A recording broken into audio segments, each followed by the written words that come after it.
ہم دکھاوے کے لیے تو دعوتیں کرتے ہیں، ایک دعوت پہ 50 لاکھ 60 لاکھ 70 لاکھ 1 کروڑ روپے ہم صرف کرتے ہیں، لیکن غریب کو 10 روپیہ نہیں دیتے۔ یہ نظام چلنے والا نہیں ہے۔ یہ ملک خدا نخواستہ یہ ہمارے جس طرح حیوانات کے ماہرین کہتے ہیں کہ چوہوں کو اللہ نے یہ حص دی ہوئی ہے، جب وہ کسی بلڈنگ کو کھوکھلا کر دیتے ہیں تو انہیں پتہ ہوتا ہے کہ ابھی چند دن بعد یہ گرنے والی، تو بھاگ جاتے ہیں۔ ہماری وہ حص بھی نہیں ہے۔ اگر پاکستان کو ہم ایک بلڈنگ لے لیں تو بالکل اس کے جو پلرز ہیں ہم نے کھوکھلے کی، اس کی یہ بلڈنگ کھوکھلا ہے، اس کی بنیادیں ہم سب نے مل کے اس کو کھوکھلا کر دیا۔ اب یا تو یہ خدا نخواستہ کھوکھلا ملک ہم پہ گرے گا اور خدا نخواستہ ہم برباد ہوں گے، یا پھر عقل سلیم کا تقاضا یہ ہے کہ آئیں نئے سرے سے اس کی تشکیل نو کریں اور توبہ کریں۔ 9 مئی کو کیا ہوا، فلانے کو یہ کرو، فلانا کو وہ کرو۔ بابا 9 مئی آپ تجرید میں کیوں لیتے ہیں، ایبسٹریکشن میں نہ لیں۔ پاکستان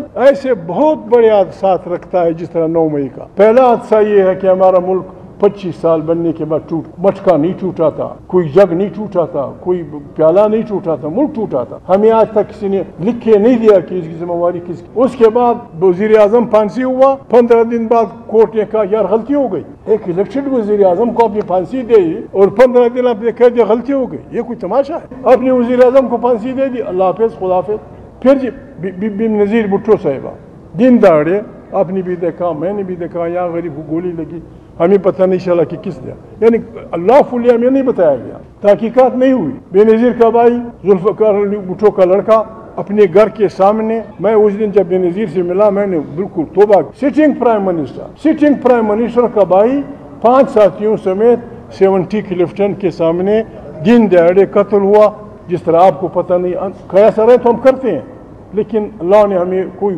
اس کو نہیں دی۔ یہی حال بے نظیر بی بی کا ہوا۔ 12 مئی کو کراچی میں جس نے بھی کیا، 12 مئی کو کراچی میں انسانوں پہ گولیاں چلائی گئی 5 گھنٹے، وزیر بھی تھے اس میں، مشیر بھی تھے، ممبران اسمبلی بھی تھے۔ کیا ہو رہا تھا کہ چیف جسٹس آ رہے تھے کراچی، کتنے لوگ مرے، کتنے جائیدادیں اربوں کی ضائع ہوئی، ہمیں آج تک پتہ نہیں چلا کہ کس نے کیا۔ اسی طرح 9 مئی اگر کرنی ہے تو سب کی بسم اللہ تحقیق ہونی چاہیے، اگر نہیں کرنی تو آپ توبہ کر لیتے ہیں۔ سب جرنیل بھی توبہ کریں، انہوں نے آئین کے ساتھ کھلواڑ کیا ہے، اتنی دفعہ مرسلائیں لگائی، کیا نہیں ہوا۔ آئے ہم سب توبہ کر لیں اور بسم اللہ کر کے پاکستان کی نئی تعمیر شروع کریں۔ اس کا ہم نے یہ فارمولہ دیا کہ آئین بالادست ہوگا، صحیح ووٹوں سے جو منتخب پارلیمنٹ ہوگی وہ طاقت کا سرچشمہ ہوگی، داخلی اور خارجی پالیسیاں وہی کی ہوں گی۔ پاکستان خالی کھلے اگر ہم سب صبح شام نعرے لگائیں زندہ آباد نہیں ہوگا۔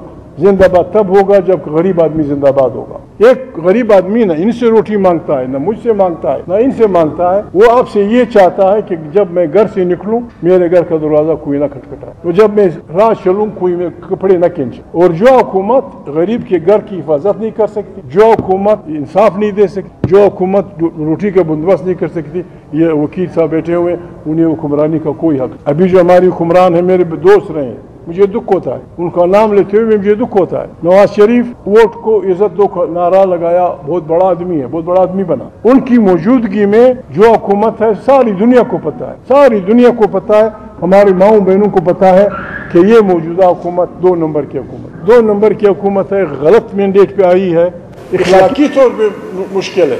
1-2 آدمیوں نے شاید اپنی سیٹیں بھی چھوڑ دی کہ بابا مجھے یہ سیٹ نہیں چاہیے۔ 2 نمبر کی حکومتیں، اس پہ ضد رہنا اور اس ملک کو وہ کرنا یہ بربادی ہے۔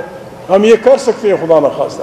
پی ٹی آئی کی فالوئنگ، ان کے جو وکیل ہیں بہت لاکھوں کی تعداد میں، اگر یہ چل پڑے جس طرح بنگال میں چل پڑے تھے، ہیڈ آن کلیش کی طرف بڑھے، اس کی طاقت نہیں ہے پاکستان میں۔ پاکستان کمزور ہے، خدا نخواستہ ایک بہت بڑی عرصے سے ہم 2-4 ہوں گے، تو اس کا طریقہ یہ ہے کہ بسم اللہ کا آئیں، سب توبہ کر لیں، اکٹھے بیٹھیں۔ میاں صاحب ہیں، تحریک انصاف کے اکابرین ہیں، جمعیت علماء اسلام کے اکابرین ہیں، بلوچ وطن کے اکابرین ہیں، دوسری پارٹیوں کے، مل بیٹھ کے یہ جو ہم ایک دوسرے پہ الزامات لگاتے ہیں اس کا علاج کریں۔ کس طرح کے ووٹ ہوں گے، کس طرح کی مشینیں ہوں گی، کس طرح کی اسمبلی ہوگی، پھر بسم اللہ کر کے نئے انتخابات ہوں، جو جیت جائے وہ چلا جائے۔ اب 100 سے زیادہ ان کی سیٹیں، یہ نیکبخت بھی لاہور کا ہمارا اسپیکر، میرا دوست ہے، یہ اسپیکر بالکل میونسپل کارپوریشن کی طرح کسی کو بولنے نہیں دیتا, قومی اسمبلی کے ممبران کو بولنے نہیں دیتا, ٹی وی پہ نہیں. بعض پارٹیوں کو لوگوں نے چھوڑا ہوا 4 گھنٹے بولتے ہیں, 4 گھنٹے آسمان سے وہ کرتے ہیں, فلسطین پہ بولتے ہیں, لیکن ان لوگوں پہ جو اس ملک کی خدمت کرنا چاہتے ہیں ان پہ مکمل پابندی, یہ ہمیں قبول نہیں.